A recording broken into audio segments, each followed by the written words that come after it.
আসসালামু আলাইকুম, hello everyone. আমি আলামিন শেখ আর আপনারা দেখছেন এসটি টেক বঙ্গ। আশা করি সকলেই অনেক ভালো আছেন। সো ভিউয়ার্স, আজকের টপিকটি কী নিয়ে হচ্ছে আপনারা অবশ্যই থাম্বনেল থেকে বুঝতে পেরেছেন।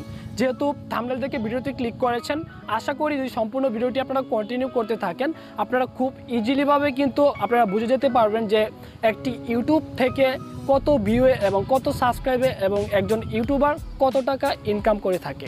তো চলুন আর কথা না বাড়িয়ে আমাদের আজকের ভিডিওটি শুরু করা যাক। So let's start.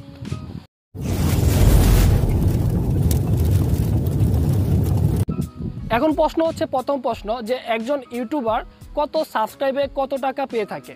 এখন যদি আপনাদেরকে বলি, আমাদের চ্যানেল যদি 1 মিলিয়নের উপরে যদি সাবস্ক্রাইব হয়ে থাকে, তাহলে কিন্তু আমরা ইউটিউব থেকে একটি টাকাও পাবো না।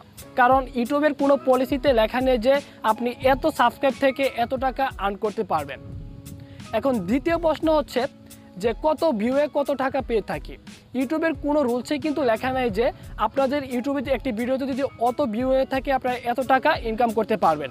সো এখন তৃতীয় প্রশ্ন হচ্ছে যে একজন ইউটিউবার কত টাকা সে মান্থলি ইনকাম করে থাকে।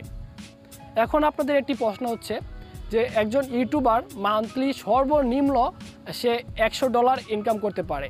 $100 যদি আমরা চিন্তা করি, তাহলে বাংলাদেশি টাকায় $100 মূলত 8,400 টাকা সে ইনকাম করতে পারবে। আর উপরে আনলিমিটেড যত ইনকাম করতে পারে। সো এখন আমাদের যে প্রশ্নটি হচ্ছে যে তাহলে মূলত ইউটিউবার কোথায় থেকে সে ইনকামটি করে থাকে। করেছেন আমাদের ভিডিওটি ফার্স্টে কিন্তু আপনারা একটি কোম্পানির অ্যাড অথবা আমাদের ভিডিওর মাঝখানে কোনো একটি কোম্পানির অ্যাড আপনারা দেখতে পেরেছেন।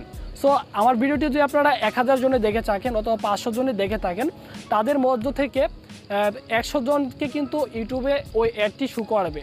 হতে পারে অ্যাডটি আপনার ফুড পান্ডা অথবা বিকাশ অথবা কোনো একটি কোম্পানির অ্যাড আপনাদের সামনে শো করতে পারে।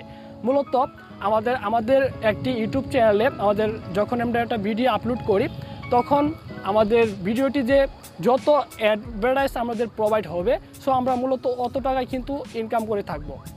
সো এখন আপনাদের প্রশ্ন হতে পারে যে এই অ্যাডগুলো মূলত কোথায় থেকে আসে। এই অ্যাডগুলো মূলত আসে গুগল অ্যাডসেন্সের মাধ্যমে। সো আমরা গুগল অ্যাডসেন্সের মাধ্যমে কিন্তু আমরা অ্যাডটি পেয়ে থাকি। আমরা যারা বর্তমানে বাংলাদেশ অথবা ইন্ডিয়া থেকে আমরা ইউটিউবিং করছি, আমরা মূলত একটি অ্যাডের জন্য আমরা 2 সেন্ট করে পেয়ে থাকি। এখন আপনি প্রশ্ন হতে পারেন যে 2 সেন্ট করে যদি একটি অ্যাডভার্টাইজের জন্য পেয়ে থাকি, তাহলে আপনারা কত টাকা ইনকাম করি। সো আমাদের এই ভিডিওটি যদি 1000 জনে দেখে, তাহলে 1000 জন থেকে আমাদের এই ইউটিউবে কিন্তু 100 জনের কাছে এই অ্যাডটি প্রোভাইড করে থাকে। মূলত 100 জনের কাছে যে ইউটিউবে একটি অ্যাড প্রোভাইড করে থাকে, এই অ্যাড থেকে 2 সেন্ট করে পেলে আমরা প্রায় 50 থেকে 60 সেন্টের মতো পেয়ে থাকি। আর 50 থেকে 60 সেন্ট মূলত যদি এই 50 থেকে 60 সেন্ট আমাদের 1 লক্ষ সাবস্ক্রাইবারের কাছে আমাদের ভিডিওটি পৌঁছে যায়, তাহলে আমরা মূলত $50 মতো আমরা ইনকাম করতে পারবো। $50 যদি আমরা ইনকাম করে থাকি, তাহলে বাংলাদেশি টাকায় যদি আমরা তুলনা করি, তাহলে কিন্তু 5 থেকে 6000 টাকা আমরা ইনকাম করতে পারি। সো ভিউয়ার্স, মূলত এই ছিল আমাদের আজকের ভিডিওটি। আর ভিডিওটি যদি আপনাদের ভালো লেগে থাকে, তাহলে ভিডিওটি একটি লাইক দিয়ে দিবেন। আর নিত্য নতুন ভিডিও পেতে আমাদের চ্যানেলটি সাবস্ক্রাইব করে পাশে থাকতে পারেন। So thanks for watching.